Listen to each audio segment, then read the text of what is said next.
What's going on, everybody? My name is Colton, and welcome to my Week 8 NFL picks. We are hurling towards the midway point of the season, that critical stretch as we approach November, that point where contenders really start to separate themselves from the pretenders. So before we get into week number 8, let's take a look back at week number 7. Had a good week, went 11-4 overall. The Bengals, very good pick on Thursday Night Football, getting 5.5 points. They win outright. The Rams storm up to London and dismantle the Jacksonville Jaguars. The Saints let me down. Now, I've been on the Saints a lot since taking them against the Giants a few weeks back when they're winless as my survivor pick. Since then, they've been a little more cold. Patriots trounced the Titans in the Mike Vrabel revenge game. The Jets were my lock of the week, and I don't know why I put my faith into this football team. They absolutely stink. They are now 0-7. Don't know why Tyrod Taylor stayed in that game. He was worse than Justin Fields. So the Garrett Wilson injury loomed large, and the Jets just couldn't get off the mat. The Chiefs absolutely rout the Raiders. The Browns looked good against the lowly Dolphins. The Eagles bounced back against the Vikings. Probably should have made the Colts my lock of the week. They had a really good performance against the Chargers. I did really like them. The Giants should have won that game outright in Denver. They end up losing by a point after giving up 33 points in the fourth quarter, but they do indeed cover the 7.5. The Cowboys roll over the Commanders. I thought the Packers could cover in Arizona, but they win by just 4 points. The Niners really shut down Michael Penix and the Falcons. The Bucs came out flat against the Lions and the Seahawks. That game shouldn't have been even that close. The Seahawks played really well on Monday Night Football. So like I said, that was an 11-4 week, bringing the season record to 66-42, a nice 24 games over 500. Locks of the week down to now 5-2 because of those freaking Jets. All-time record 366 and 279, and all-time locks at 26-16-1. This week kicked off in LA, where the Chargers hosted the Vikings. I was on the Chargers minus 3.5, and there was no sweat there. They absolutely rolled the Minnesota Vikings. It was a really big game for the Chargers. They hadn't put together a complete performance in a while. Even that victory against Miami a few weeks back was a struggle and came down to the game-winning kick. So the Chargers finally put together a complete performance and get to 5-3 on Thursday Night Football. Let's get into the rest of the slate. We start with the Dolphins and the Falcons. The Falcons laying 7.5 points at home. I am going to take the Miami Dolphins here plus 7.5. Now, the Falcons do play better at home, but this team really feels very volatile right now, and I don't really want to lay this many points with the Falcons. Michael Penix Jr. has been rather inconsistent along with this entire offense, so I am worried that the Dolphins' run defense in particular, will really struggle. I mean, Bijan Robinson could go for 150-plus rushing yards. I do worry about that, but I do think this game feels like a 27-20 type game where that hook is really important, so I want to be on that side of it. So I will take the Dolphins plus 7.5. Next up, I am fully off the Jets. I don't know why it took that long. I don't know why I went back to them last week. They're plus 6.5 in Cincinnati. I will roll with the Bengals. Listen, this is why they went out and got Joe Flacco. He can do things like he did on Thursday Night Football still, and when you surround him with weapons like Jamar Chase and T. Higgins, they might be able to keep them as a semi-contender in the AFC North right now. So I know Chase Brown has been a disappointment in fantasy for much of the season. I know that because I do have him in a league. I do expect him to bounce back and have a decent day here. I do think Justin Fields at plus 195 anytime touchdown is worth a look. I think the Jets will score a little bit in this football game, but ultimately I think the Bengals can win by 7 or more at home. All right, moving on, another 7.5 point spread here. The Browns at the Patriots. This might be falling into a bit of a trap here because the Patriots do have the capability to potentially rout the Browns here, but I'm going to take Cleveland because that defense is still really good, and I think the Patriots, they're coming off a few emotional wins. They beat the Bills on Sunday Night Football. They win the Mike Vrabel revenge game against the Titans. I think those are high emotional games, and I think this could be a bit of a sleepy spot for the Patriots. So I think the Patriots win, but I think the Browns can muck it up enough, pound the ball with Quinshon Judkins, keep Drake May on the sideline, who's playing at a top 5 level right now, keep him on the sideline, keep the game ugly, and I think they sneak in within that number. Yeah, another 7.5 point spread here, and I am on the underdog again. Give me the New York Giants plus 7.5 in a rematch from just 2 weeks ago against the Philadelphia Eagles. The Giants came out at home in that game and throttled the Eagles 34-17. I understand we're 2 weeks later now and it's in Philadelphia this time around, but I still don't think it warrants that big of a line. I still think Jackson Dart and Cam Scatterbo can kind of make this thing interesting. Once again, sound like a broken record, I think the favorite wins here, but I just think it's too many points. So give me the New York Giants to make it a fun divisional battle and get within 7.5. Another 7.5 point spread. This time I am on the favorite with the Buffalo Bills coming off the bye week in a bit of a desperation spot. Maybe not record-wise, but vibes-wise, especially with the Patriots' reemergence in the AFC East. The Bills are no longer going to run away with this division. That makes games like this critical, where you got to go out and you got to put the foot on the gas and beat the brakes off the Carolina Panthers, who admittedly have played better, especially at home. They are 4-3, but Bryce Young is going to be out. It looks like Andy Dalton would be the quarterback. This just feels like a game the Bills really need to win. I do like Dalton Kincaid anytime touchdown at plus 220. I would get him into your fantasy lineups. I always feel like he has a pretty high ceiling. So give me the Buffalo Bills to have a complete effort start to finish. Maybe the Panthers hang around for a half, but I think the Bills can pull away in the second half. Next up, the news just came out that Lamar Jackson is out for Sunday. I was probably going to take the Ravens minus 6.5, but obviously the line has moved a bit, and for the purposes of this, I am going to be on the Bears plus 6.5.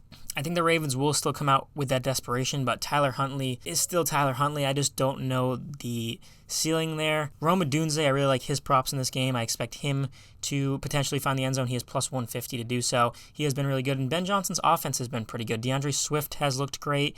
I think the Bears will find a lot of success against a pretty poor Ravens defense, which is coming off some really bad weeks and have been really banged up. Now they are coming off the bye, get some guys back, but if Lamar Jackson's on that field, I just can't take the Ravens right now, so give me the Chicago Bears. Next up, the Houston Texans getting a 1.5 at home. Only 20% here have picked Houston. I am going to take them. I think this is the ultimate buy low spot on the Texans, who still have a really good defense. The 49ers have been coached phenomenally by Kyle Shanahan as always. I think this is one of his finest jobs with Mac Jones right now, but I do think the plethora of injuries coupled with Mac Jones being their quarterback will catch up to them at some point. And I think the Texans are very desperate here. I think that defense will force some turnovers. I know Christian McCaffrey, he's like 8th in receiving yards, not to mention what he's doing on the ground, so I'm sure he will still find plenty, but I do think those critical turnovers, I think the Texans can get to Mac Jones a few times, make some impact plays. I think the Texans win this game like 23-20 and really come to play in what's a critical spot for their season. Rolling along, we go down to Louisiana, the Saints hosting the Tampa Bay Buccaneers in what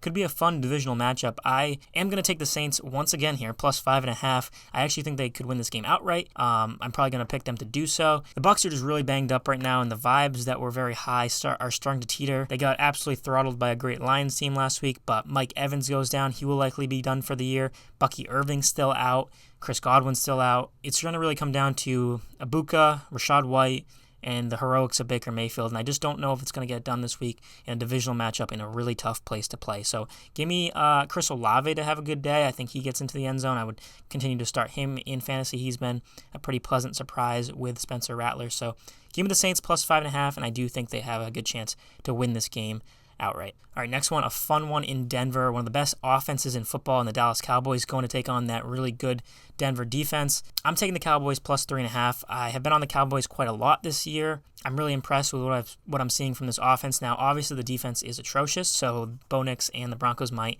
find some success, and this game might end up being higher scoring. But I don't think the Broncos defense is going to shut down this dynamic Cowboys offense by any means.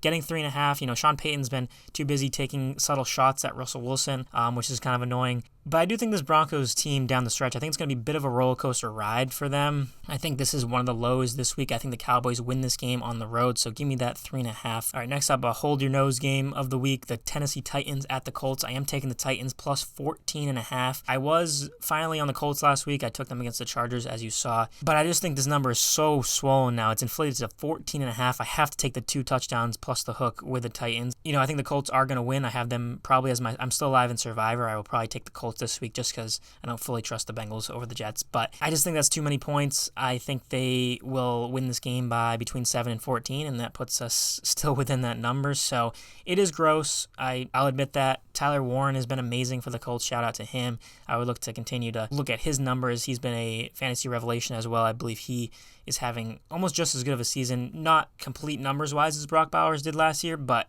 impact for this team-wise, he has been amazing. So I think the Colts have another good week, but give me the Titans to just eke out a cover. We got Sunday Night Football in Pittsburgh. The Steelers, the revenge game for Aaron Rodgers, getting 3.5 at home. I'm taking the Steelers here.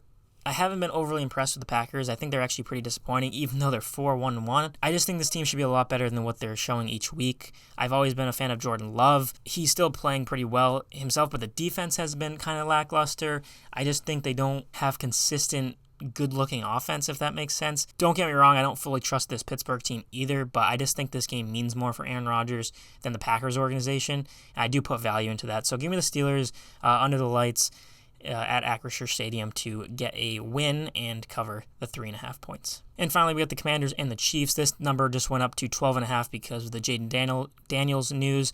I was going to take the Chiefs probably either way. I mean, I just don't know what to make of this Washington team right now. Even with Daniels, they are struggling, and I kind of called this in my preseason show about how the Commanders and the Broncos are the two teams. The Broncos haven't really showed it as much, but the Commanders definitely have, as teams that were facing major regression this year because of how, I don't want to say lucky, but how magical their runs were last year. I think we're really seeing that with the Commanders. Their defense is not good, and this Chiefs offense might be the best we have seen out of them in the past several years. So Rashee Rice came back. Him and Mahomes look like they haven't missed a beat. So I got to take the Chiefs. I don't have much more to say on this one. I do think the Chiefs end up routing the Commanders on Monday Night Football. All right, trying to bounce back here in locks of the week. I'm looking at these two games. I am going to take the New Orleans Saints plus 5.5. For the second time this year, I'm taking them as a lock. Listen, just what I said before, I do think this is a tough divisional game and a tough atmosphere, and I just think the Bucs are so banged up right now. It is a little sketchy because the Saints are very hit or miss in terms of how Spencer Rattler plays even. I've been singing his praises, but last week he really made a lot of mistakes against the Bears. I think he'll play better at home here, and I think 5.5 is a good enough cushion to make this thing my lock of the week. That's going to do it for this week, guys. Be sure to let me know what you guys believe will go down in week number 8. Again, we're at that critical junction as the weather is getting colder and we head into the month of November very soon. So let me know what you guys think. Be sure to leave a like, subscribe. Thank you so much for watching, and I will see you guys very, very soon. See ya.